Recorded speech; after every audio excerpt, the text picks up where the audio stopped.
Hello YouTube, it is time for this year's tag camper update and the changes I've made. We're about to leave for a 5-week trip to Oregon looking for Sasquatch, Northern California. We're going to spend a week down in Death Valley and lots of places. But let me show you the changes we made this year. I've got a separate video about adding more to the solar. So I just did, there is a separate video where I installed this solar panel right here and went from 200 watts to 300 watts. I added another 100 amp battery in here, lithium ion, with a heater built into it.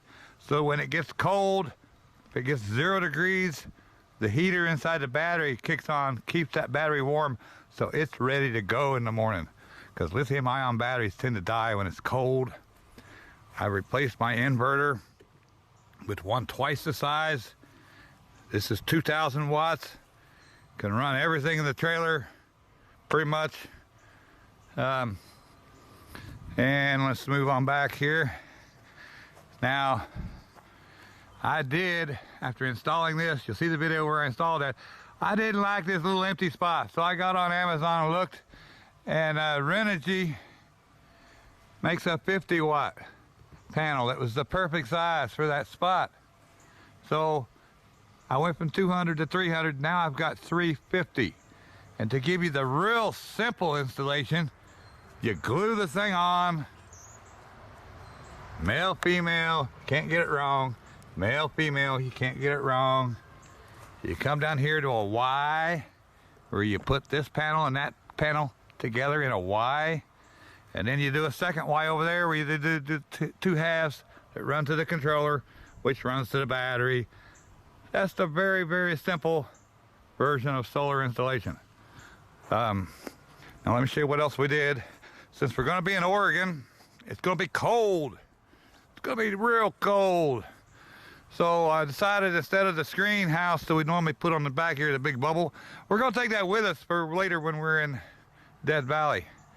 But when we're in Northern California and Oregon, we're going to take our old tent that we used before we bought the camper. I haven't had this out for like 5 years. It's still in pretty good shape. I got it out. It's been stored away for 5 years. It's a Coleman Instant Easy Up 6-person tent. We used to sleep in this thing. Now I'm just going to use it for like a little kitchen. Now let me show you the upgrades we did. Besides the, excuse me, the stuff with the solar here. Let me pull this out so you can see in here maybe. Right there on the left, I got everything's plugged in. The microwave, the coffee maker, the toaster, they're all plugged in right there to a 3-way plug. See that? And then that runs across and it comes out right here. This is battery, this is shore power. If I'm hooked up to shore power, I just move this one plug over and then everything I've got switches over to shore power. And if I'm running off my battery, I move this single plug over here where it's at right now, and then I can run everything off the shore power. The refrigerator runs off the battery all the time, no matter what. And that's fine. And let me put the refrigerator back. Oh, and I don't know if you noticed, I cut a hole back here. All the wires run down the hole. Keeps the counter nice and clean. This little display of stuff here, let me show you that. Did find a new place. Did find a new place for the paper towel holder right here. I know it seems kind of funky, but it really works. When you got the door open, it's out there. When you go on the road, you fold it in like that, and then you can shut the thing.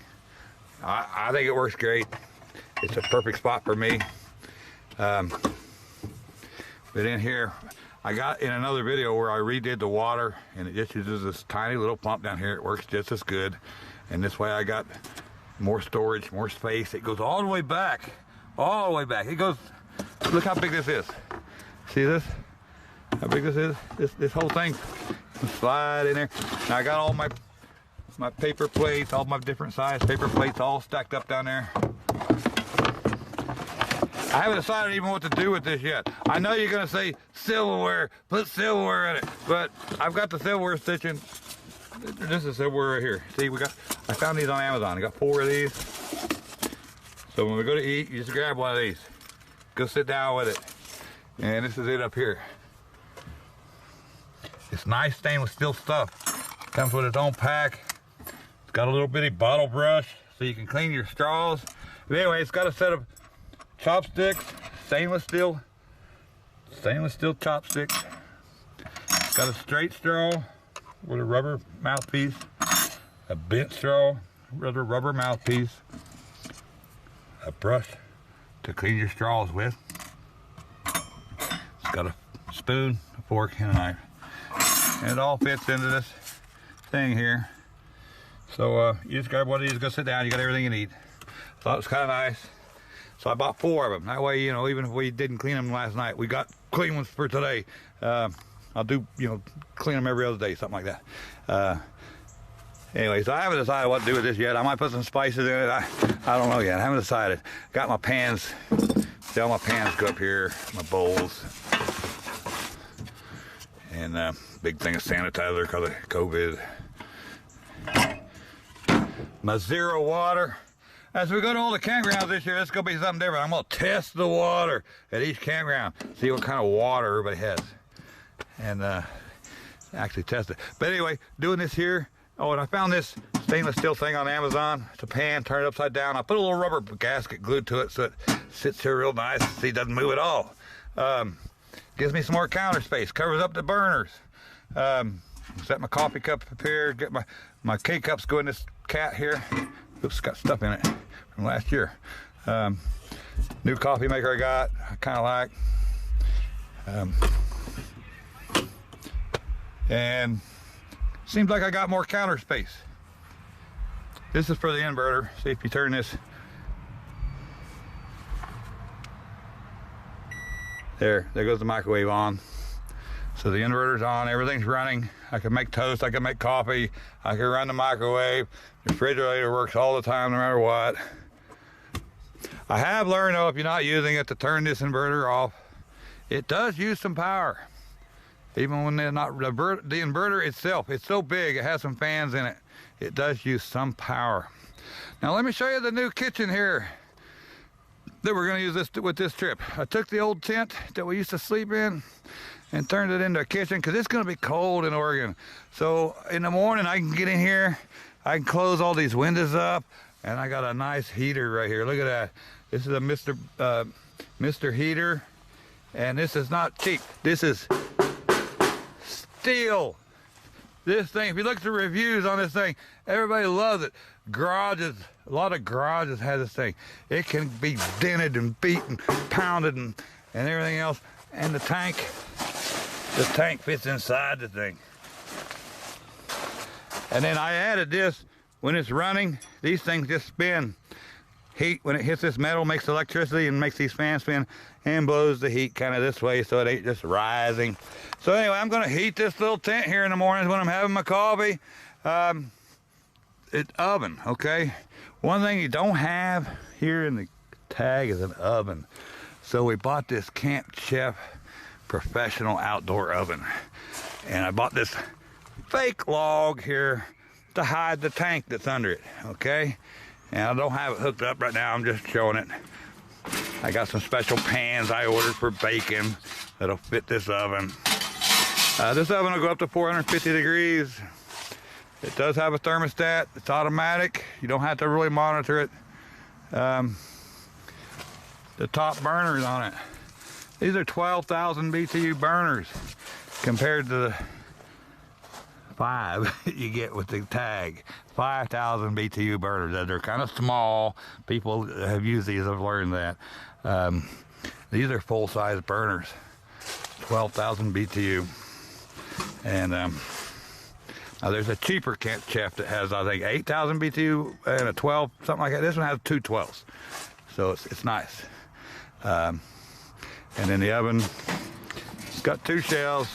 You can take the shells out, you can move them around, adjust them, whatever. That's my thermometer I stuck in there. This is the hose for the gas tank, which I don't have it connected right now, so that would not normally be in there once you get where you're going. And then my table here, look at this table. I tried to get, we told her we needed a new table. The old table was getting wore out. I was gonna get a new one. I couldn't find one I liked. And even another one just like the one we had, it's like 70 bucks. We've had this table for 30 years, man. So I went and got some birch. See, this is birch laminate wood there. And I sanded the corners nice and round. I glued it on with Gorilla Glue adhesive. And then I covered it with something called table glaze. I don't know if you can see the shine. Right here. The shine, see the shine on that? And it just covered. And I took all the little badges from the national parks and all the places we've been. See right there, all those little badges we've collected over the years. Some wooden nickels there. Aladdin, Wyoming. Canyonlands. Just badges from all over the places. Joshua Tree, Grand Tetons, just everything. And this guy here, look at this. I put this picture in there. This is one ugly son of a gun. Look at that guy. Oh man, he is really ugly. Tell you what. Anyway, he's so ugly I put him on my table. And then this thing here, which is actually off of the paper bag. When we bought the little thing here at Death Valley. Right here, when we bought this right here at Death Valley, they put it in a paper bag. And this is the outside, this is on the outside of the paper bag. So I saved the paper bag. And see, it's nice. It says Stovepipe Wells, Hotel, Restaurant, Saloon, Gift Shop. And it looks kind of old, so I thought it was cool, so I left it. So I kept that and put it under the glaze. You can put anything under that glaze. Now see, I can even add more badges later. We can save them for another 10 years and then add more and put another layer of glaze on there right on top of this and do that. So anyway, there's our camp table. So anyway, here's our new kitchen while we're on this trip. So it's all inside the tent here where I can heat it and keep it warm in the morning, have my coffee. Oh, and these chairs. Look at these chairs. I found these chairs by the road.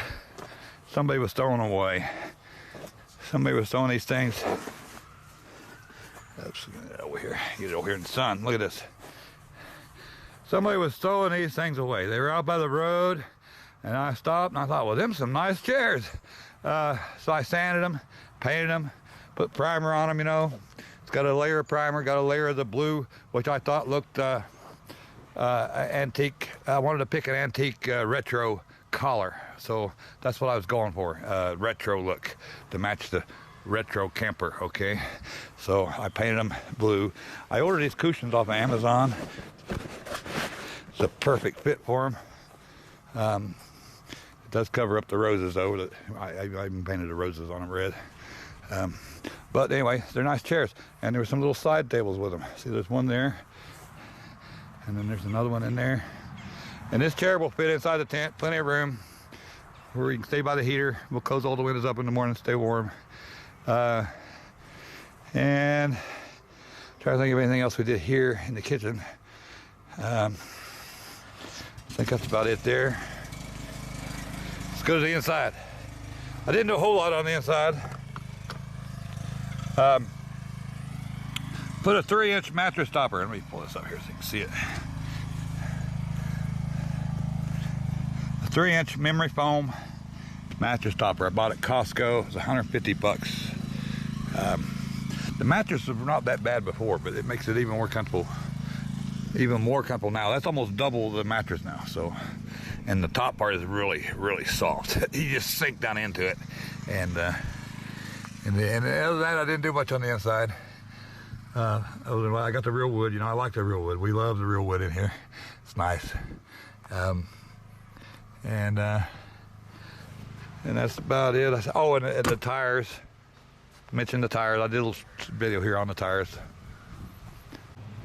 Okay, let's talk about tires here. This is my tire, one of my tires. I got both of them off. They look good. They look like they got good tread on them. But this is the 4th year. And you should change it at the 4th year, whether it looks good or not. I mean, it looks like it's got good tread on it. But let me show you here. Let me get this camera, this fancy new camera I got. Let me zoom in here.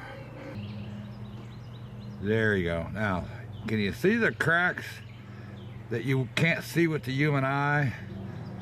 That's dry rot. This tire is slowly dry rotting.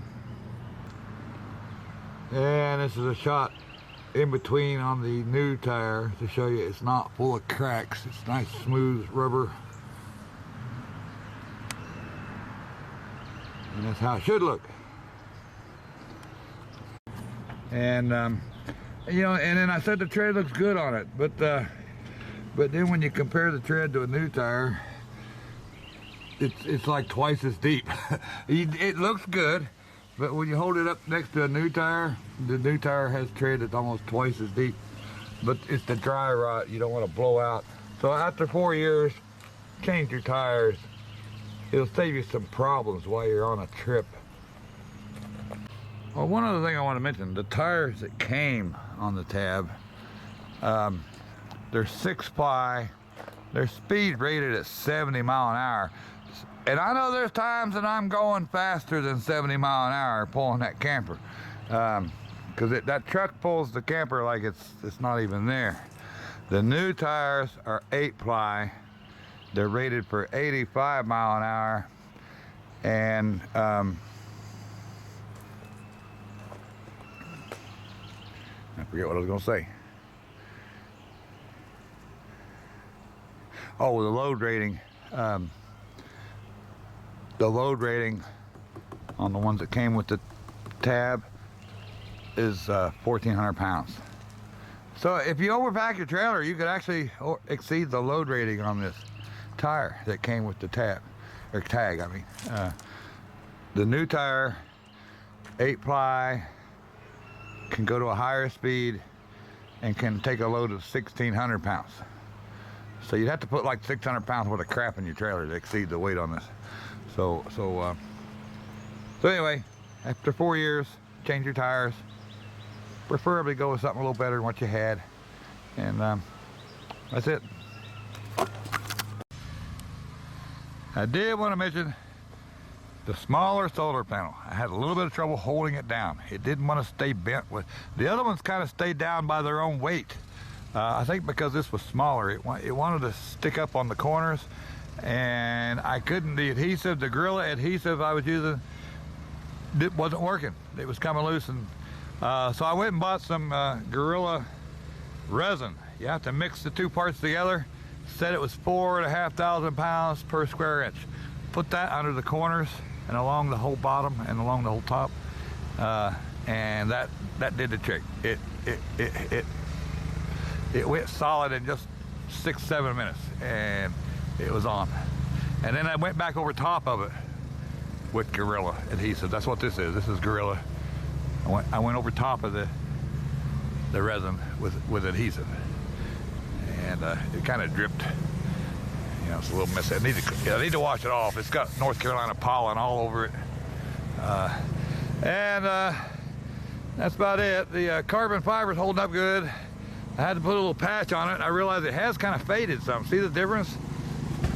This is new, that's old. I didn't expect the carbon fiber to fade like that, but it did. Which is why I put the carbon fiber on, to keep it from fading, because the old paint job was fading. But it still doesn't look too bad, other than it's got pollen. See the pollen? Just North Carolina pollen. So that's it for this year. Those are the changes we made. We're all set. We're going to Oregon. I'm going to find Sasquatch. I told the old lady I got it figured out, how to catch Sasquatch. Actually, I'm going to catch him. It involves tying the old lady to a tree. And she's like, what? I said, yep. And putting jelly on your toes. I said, that's what it involves. Tie you to a tree and put jelly on your toes. And I think we can catch Sasquatch. I think that's what it'll take to get him. So anyway, that's it. We'll see you watch for the stuff on the trip here later. I'm still putting videos on from the last trip, so watch for them. They're still coming out. I'm gonna start putting a lot of them on because I'm gonna have too many. So we'll see you later.